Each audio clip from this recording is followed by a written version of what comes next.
Hi, I would like you to design Uber. Okay. So let's go through the system requirements. Mhm. Let's list out some of the functional requirements for this. Let me pull that here. So let's try to discuss the core functionality, and we can then add other stuff later. So first is users from a user perspective. So Mhm. actually there are two perspectives. So let me do it from user perspective. Mhm. So book a cab near them, Okay. nearby. Mhm. Book a cab nearby. Second can be view cabs nearby when they open a new Uber app Okay. on the map. So it should also be uh, on map. And Okay. when they book a cab, uh, they should also get an ETA for the ride, Okay. and they should get an estimated price for the ride. Okay. Cool. Do you want to get into the type of cab they want to book, No, I like think a that's mini? fine. We can right now drop it for this Okay, interview. okay. So we book view cabs nearby. Then when a track a driver when a cab is booked until they reach them, right? Okay. Driver after booking. Mhm. And fourth is while or during the ride, uh, see the trip. During the ride, see the trip. Okay. Yeah. Track driver after booking. What else do you think? Do we want to get into sharing a cab with other passengers No, that's nearby? fine. Let's keep it right now for Yeah. the time being. Okay. Track driver and get receipt. Okay. Get receipt and view history. Mhm. History, view past rides Okay. and rate drivers. Mhm.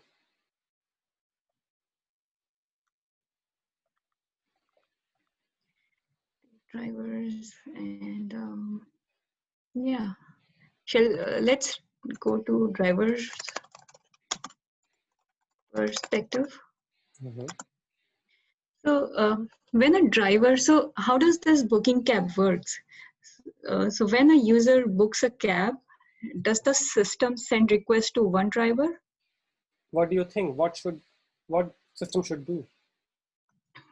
I think it's, so another option would be to send a request to multiple drivers and then pick the one whoever responds to it first.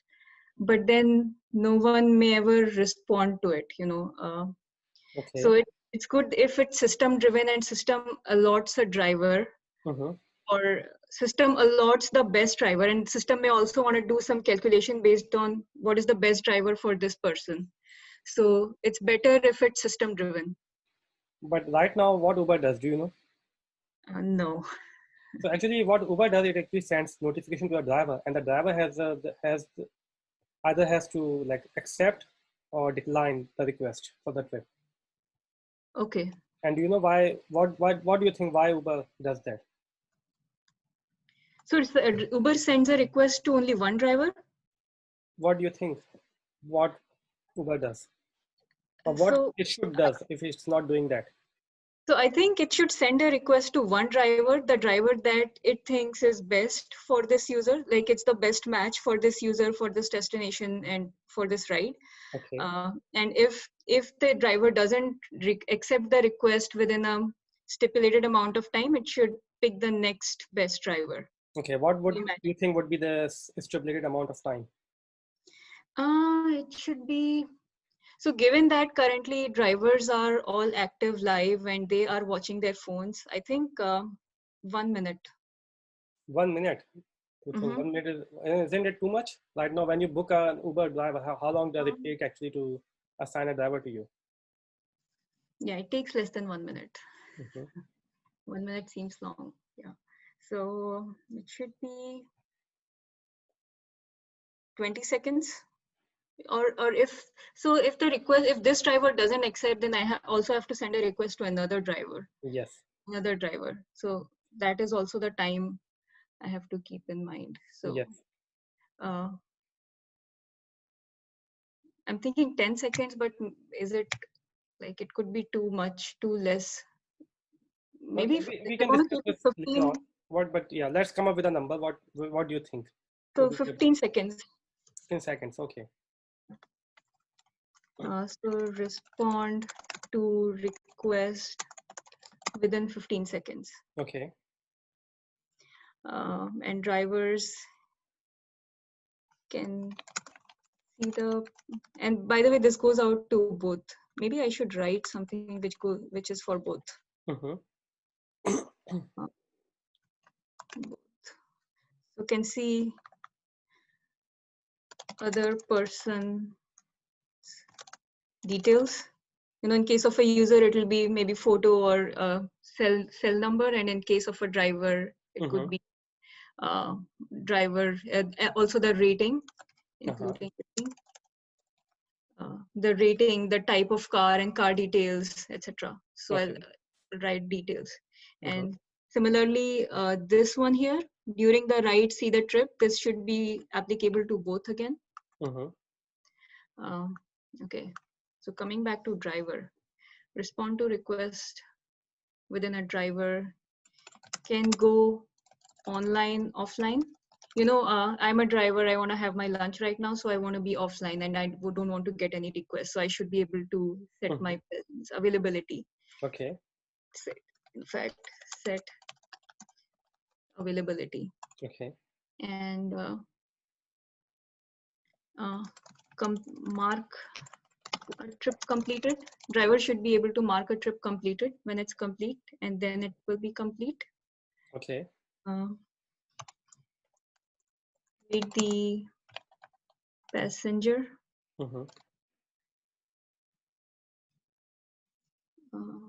And read the passenger. I think that works. Should be able to maybe past rides. That again, that applies to both. Get receipt. I think that's fine. We should just, yeah. I think these are enough functional requirements for this mock interview. Okay. Okay. So let's also quickly chalk down some of the non-functional requirements. So my system should be highly available. Okay. For both users and drivers. It should be durable. No data should be lost. Okay. Then it should be consistent. Trying to think what consistent means here. Consistency here would be once I match a driver and a passenger, it should be the same for both of them. The driver should see the same passenger and passenger should see that driver. Okay. And the history and in past rides, the history that we store, both of them should be able to see the same history if they both did a ride together. Okay. So I would say consistent in that case. And what else? It should be able to track the latest near real time. So it should be real time. Track the location of drivers in near real time. Okay. Because what do you mean by near real time? So drivers are moving, right? if I'm driving in a car, my location is constantly changing. Yes. So system should be able to track my location and should know where I am at what point in time. It should be, we should have a low latency as much as possible, especially while booking a cab. Okay. Because that's the core component of the system, core thing. And then maybe this is what do you think? Is there anything else we're missing here? What else do you think? I think this looks good. This is good. What about scalability? Scalability, yes. Scalability. So system should scale well in case of large number of drivers and passengers, and if a lot of rides are being requested, then it should also be, so performant I've written, it should provide us some analytics and telemetry, business intelligence and telemetry data for debugging, etc. And monitoring. What else? Okay, that's fine. Yeah. Let's go a little bit further now. So what will you do after this? We have this. After this, let me get a quick idea of the scale of the system. Okay. So if you want to see rides per day, and users and number of drivers. So number of users is okay. So rides. So we are not talking worldwide rides per day. Yes. So rides per, sorry. We are talking about worldwide rides per day. So if it's, so I know the service needs to be regional, right? I mean, a driver, there is no point in me tracking a driver who is in India in the US. So I need, so my application would be regional. It would have the same setup replicated across different major regions wherever I am present, and I should be able to track the drivers in that region. So all of these numbers are regional actually. Okay. Yeah, I should have mentioned that. Okay. So rides per day, I don't know the scale of the Uber. What is the scale of your region? Like it's a city, it's a country? It's a country, let's say, or for a country like US, it's too big. So it could be 2 regions in US, East and West. Okay. And then Europe can have multiple countries in one region, because the countries are small. And then there is Asia region. And again, there could be multiple regions within Asia, like Japan can be one, India can be one. And again, if India is big, India South and India North could be one. So something like that. Okay. So how does 500K sound? That's per day. I think that's fine. Okay, and number of users is, let's say, 1 million. Okay. And number of drivers is, let's say, 100K. Do you want me to chalk down the throughput of the system and the storage requirements, read write request per second kind of thing? Okay, let's talk about the read write request per second and the storage requirement. What would you think would it look like? So if the writes per day is 500K, then my requests per sec would be 500K divided by 24 into 60 into 60. That would be some number. Okay, that's fine.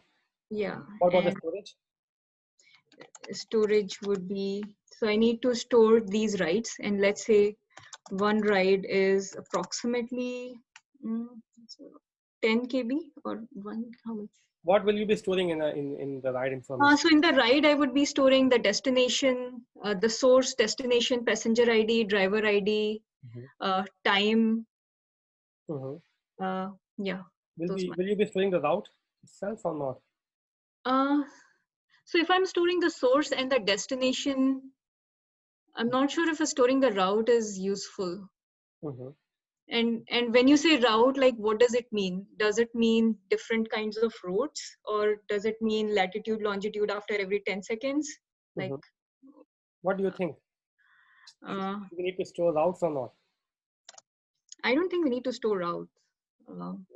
We can store routes if we want to do some kind of analysis, like what is a hot path, and maybe if, yeah, like what is a hot path, and but if we have source and destination, we can already deduce that.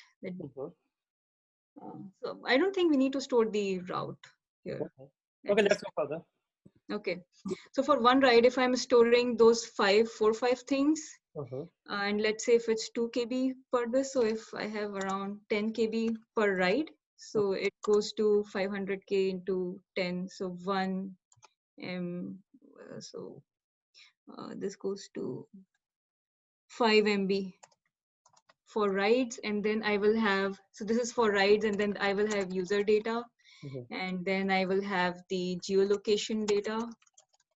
It will be 5 MB or it will be so wait. So it's 5,000 KB. So it's 5,000 KB. This is equal, sorry, 500K, that is. That's what I'm missing. So it's 5 GB. It's all 5 GB of data. Okay. Yeah. And then I will, so this is only for the rides. Then I will have data for user. I will also store somewhere the location of each driver. Yeah. Okay, let's go further. I think I would like to go with the high level design of the service. So should I just delete all of these? Yeah, maybe push them to the side. Or push them to the side, yes. And to the bottom. Okay.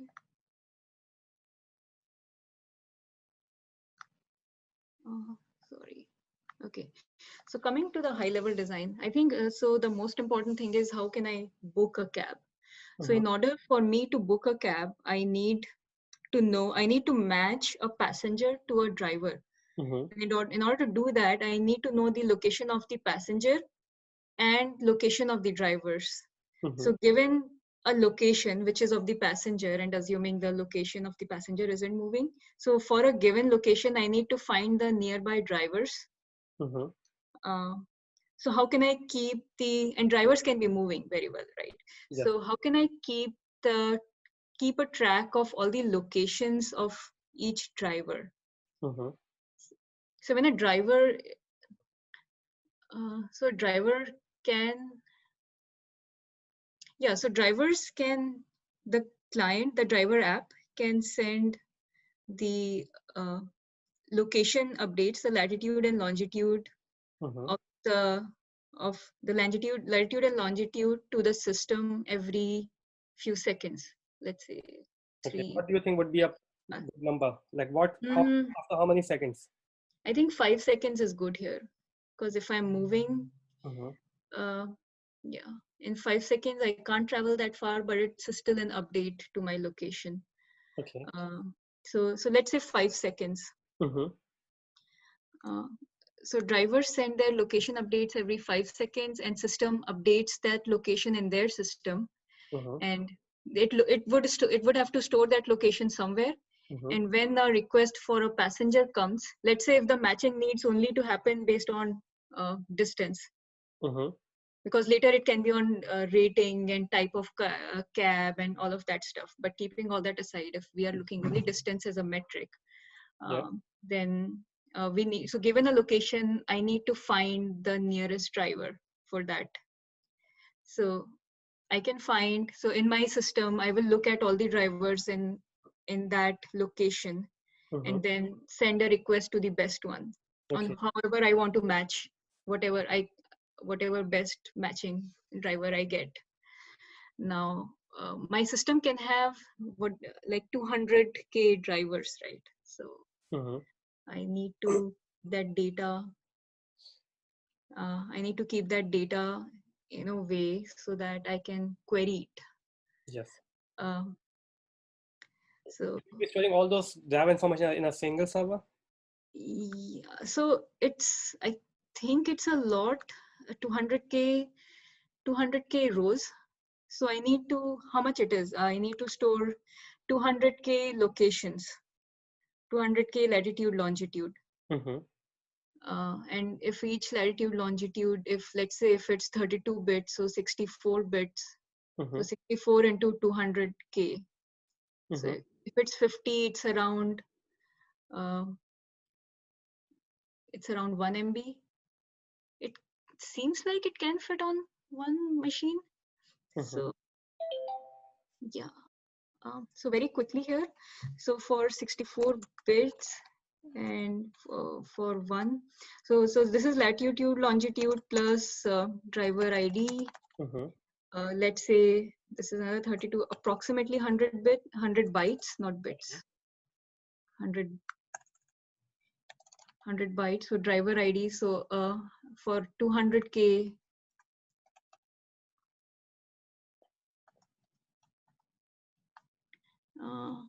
So 220 MB.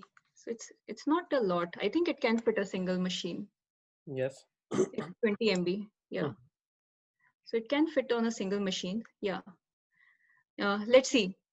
So I have my client. Let me try and start drawing stuff a little bit. Okay. If I have, and then we can talk more in depth about when we just reach there. So I have some things out of the way. Then I might have I'll have a load balancer here. And then,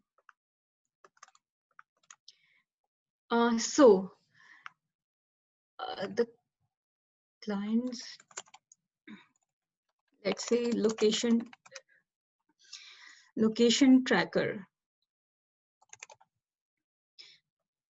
So in this, so one thing, so sending a location is one, but I also want to send notifications to the driver about when a request is matched, I need to be able to contact the clients as well from service. So I need a two-way route. Yes, you need a two-way route. Yes. Yeah, I need a two-way route. So location tracker won't work. So I need a WebSocket. So there are two options, WebSockets or long polling. And between the two, I think long polling is more resource intensive, whereas WebSockets is less resource intensive.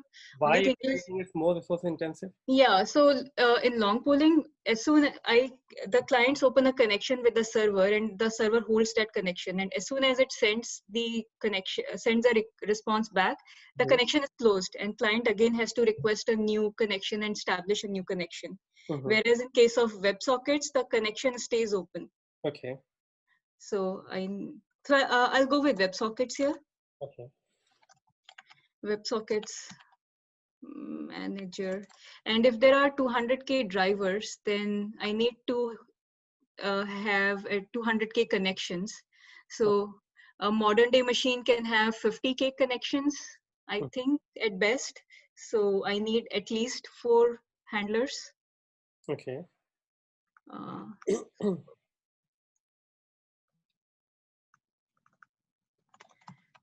What happens if one of the machine dies? Yeah, so I'll talk about that. So what happens is, so how WebSocket has to keep that information in a data store of so connection info, and that's an in-memory data store. It's not a lot of data, and we need to be able to read it quickly. So something like Redis. So now for every client, WebSocket Manager looks up this Redis and sends the connection and figures out and hands over the object and finds out the connection object for that specific client. Okay. Now, if a machine goes down, WebSocket Manager would come to know that that machine is not live anymore. And it can find out, looking in this data storage, what are all the connections being held by this specific machine. Okay. And then it can bring up, and so then one more machine can bring up, and it will try to establish new connections with all those clients. So we have two options there. Either we can try to establish connections first, or we can wait for requests from those clients and then establish a connection, What do you mean? I lost you here. What do you mean by Uh, initiating the connection by ourselves?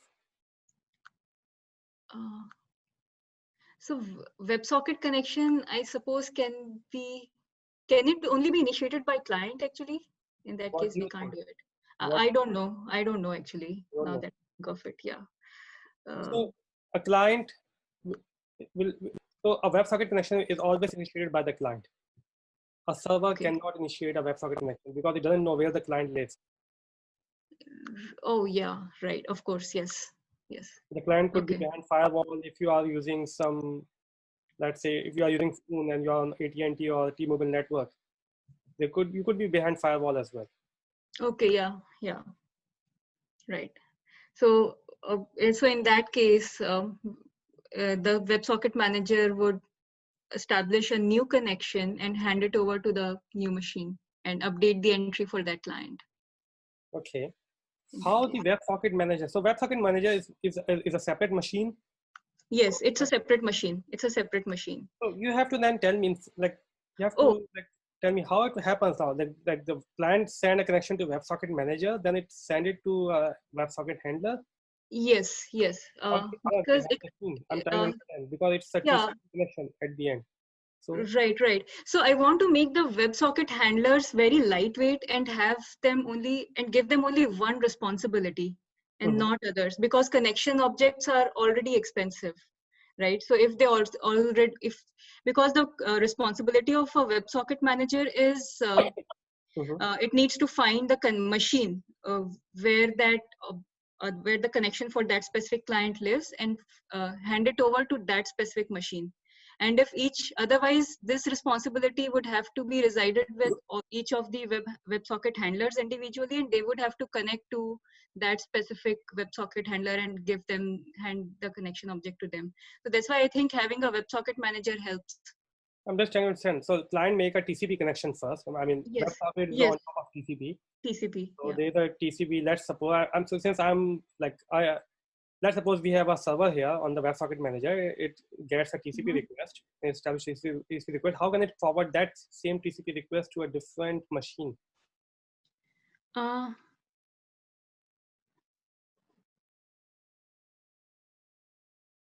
So it'll get a request from the client Mhm. and mm, so in case of a uh, uh, uh,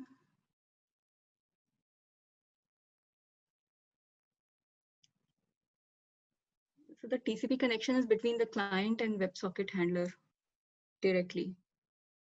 Yeah, the TCP connection should needs to be established between the client and the WebSocket handler.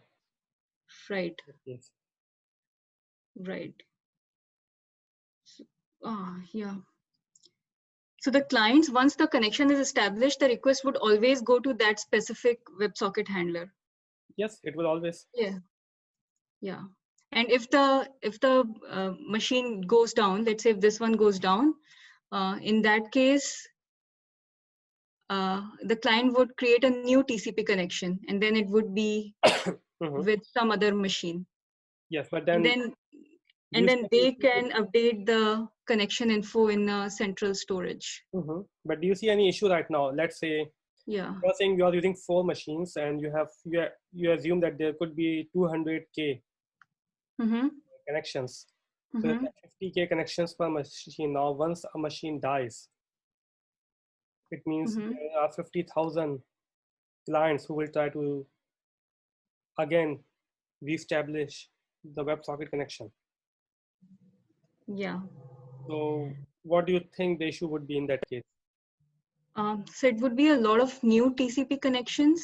Mhm. And if we have only 4 machines available and one of them die, then obviously the request would try to go to the rest 3 and they are already overloaded. Mhm.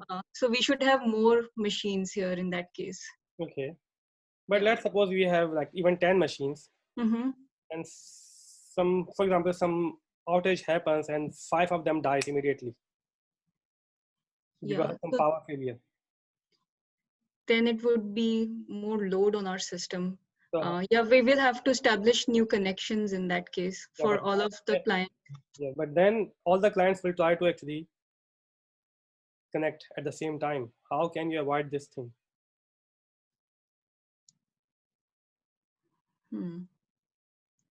The clients are connecting at the same time. Maybe I can have a queue. What do you mean by a queue? It's a TCP connection at the end. How the TCP connection will go in a queue?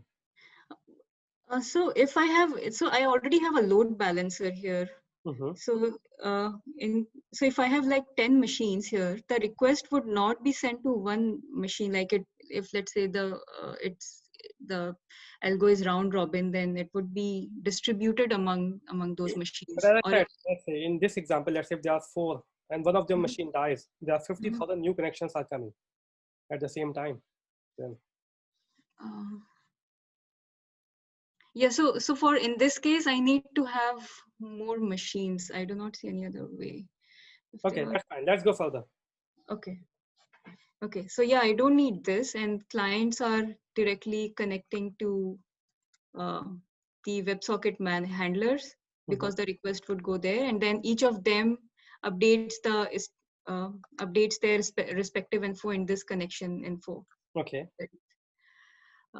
Now, I think I need it for the other way around actually, and not this way. Okay, so going further, so on the match, so once so this is for the, actually, let me say driver, sorry. And then let me say user. So now user and then for user, I have another, let's say match SVC, matching service. So the request goes to this matching service.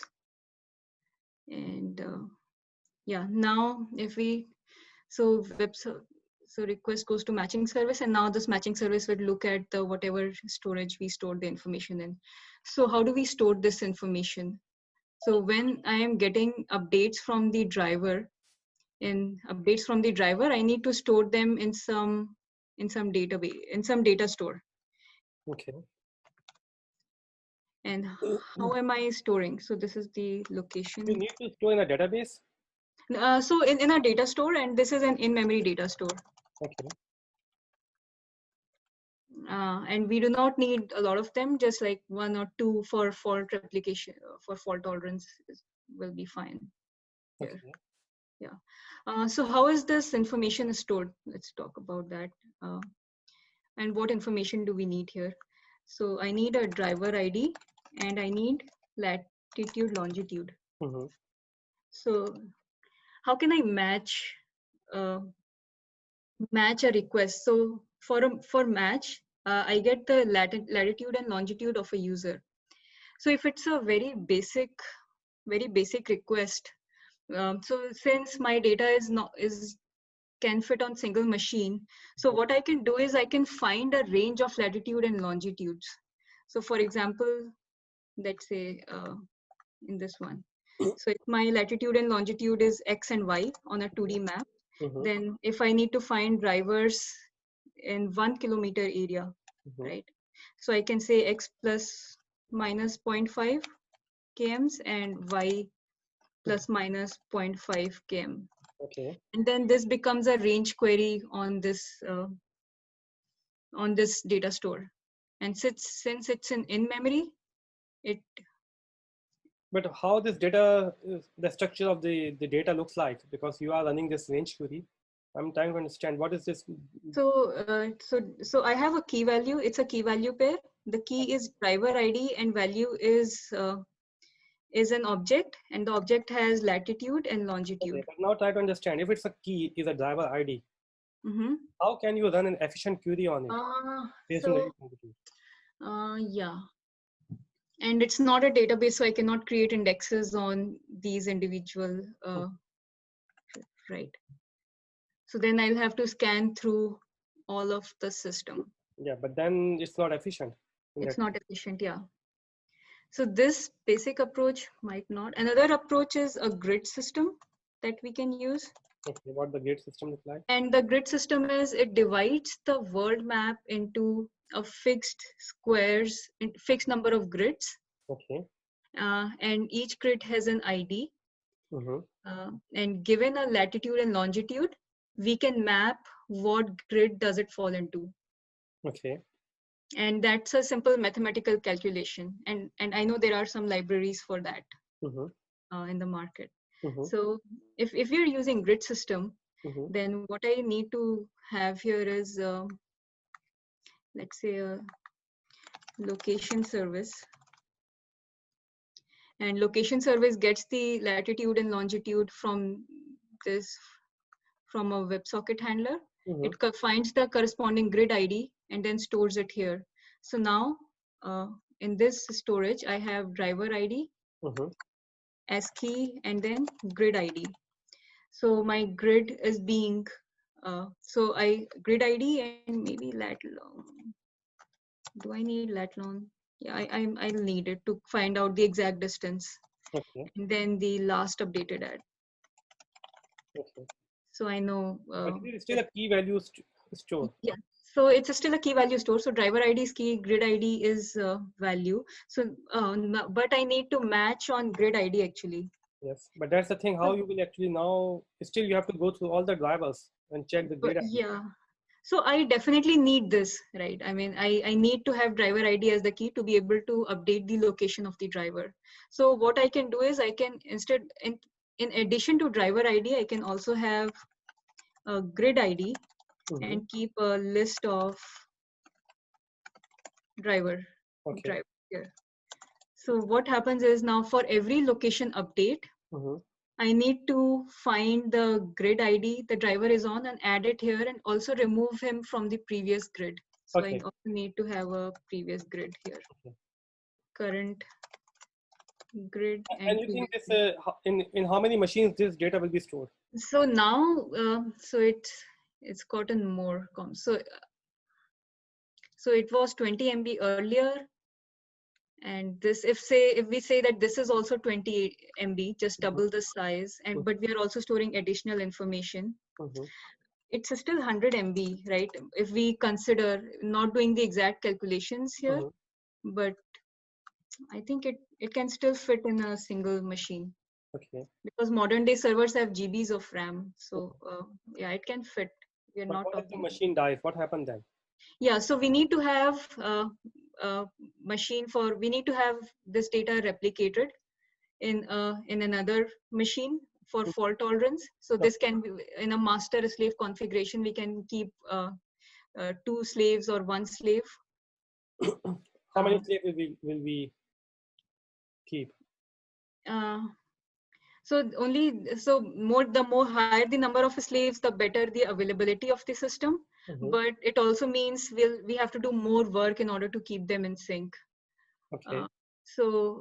Given that this is the core component of the system, I would replicate it by at least a factor of 2. So 2 slaves, and the primary is here.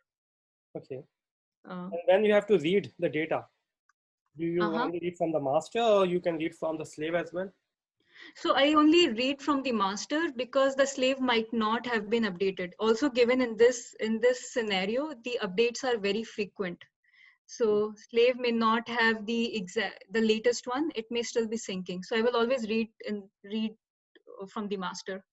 Okay. So so one issue I can think of is there could be although the data is less, but the number of requests to that machine could be very high. Yes. Right. Like we are saying how many writes per minute. We set it somewhere. Yeah, even if you can assume that if there are 200K, there are 100K drivers. I think that was the initial number. Yes. Yeah. So that can be very high. Every 5 seconds they are sending their updates. Yeah. So number of drivers is high, and then also all the matching requests is also going here. So we need this data replicated, and we need multiple machines. So for each of the driver updates and the ride requests. Yep. Yeah. Okay. So we need to keep multiple machines here, which are multiple replications. So that's what I'm trying. So how many you think? 2, 3? So every driver is sending a request for every second, and we said it's so requests per. So if I bring this up, requests per second for a ride was approximately this much. So if this is 100K, I know this is less than 100K. So it's around 5 or let's say 10 requests per second. And then the driver updates coming in. So 200 by 5, 40,000. So it's Okay, let's around 40,000 requests. let's go further because we don't have not much time. I like to cover more things. Okay. So what happens now? User send a request to. Yeah. So now when a user sends a request, we calculate the grid. This service calculates the grid ID for that specific latitude and longitude. Then we can find out what are all the grids that we want to get a match on. You know, so it could be too near. It may be in the same grid, depending on the same size, the grid size, and the location that is in, or it could be more grids around that grid that the passenger falls into. Okay. And so we'll get a list of grid IDs, let's say, to match. So list of grid IDs is the input, and then we match it on this DB, on this data store, and then we get a list of drivers. So once we get a list of drivers, we'll pick the best driver among the active drivers here, and then we send a request. So this will send a request to the WebSocket manager. Now we need a WebSocket manager actually. Then we send a request to this WebSocket manager. And then WebSocket manager will send the request to forward the request to the WebSocket handler wherever the connection for that driver is, and that will be forwarded to that driver. And once the driver accepts, we can send the notification back to the user. Okay, you said that you will choose the best driver. How you will identify a driver is the best driver? So so again, assuming that we only want to match based on the location, I am also storing the latitude and longitude for each driver. I can find the Euclidean distance, or oh no, so for a latitude, I cannot find Euclidean distance, but I need to find the distance between 2 points, and I need to call a map service for that actually. Between two, so I will give priority to the grid ID to drivers who are in the same grid as the customer. Okay. And then forward the request to one of them. But how can I find who is the closest one? And there could, at the same time, there could be other requests if there are too many, if it's a high traffic system, then there could be requests from other users. Yeah, consider we are at the same time, for example, and in downtown New York, multiple users are coming, and they are maybe in the same grid, and they are multiple of them are requesting rides. Yeah. So now I need to take into account all the users and all the drivers that I in a specific grid or in a set of grids, and then I need to match them. So what would I optimize on? Or I would optimize on the wait time, like total wait time. Yes. Yeah. So based on that algo, I'll match each of the passenger to one of the driver, so that my wait time of the system. What is this total wait time? Is total wait time for a driver or for a user or for so total wait time for the system. So let's say there are 3 users who are waiting for cabs, and so there is user 1 waiting. So user 1 has, so if there are 3, or let's say 2 drivers, and the wait time is 2 and 3, but for user 2 the wait time is, let's say, 4 and 10. right? Now, if I match driver 1 with user 1, then this guy, second guy, has to wait for 10 minutes for the driver. Whereas if I match this guy with second driver, although it's not the optimum, I can still match this guy with this. So overall, it's better. Okay, how do you do that, this type of matching? So I need to find the distance of this user. I need to find the distance or the time, estimated time that the drivers are away from this user and from this user.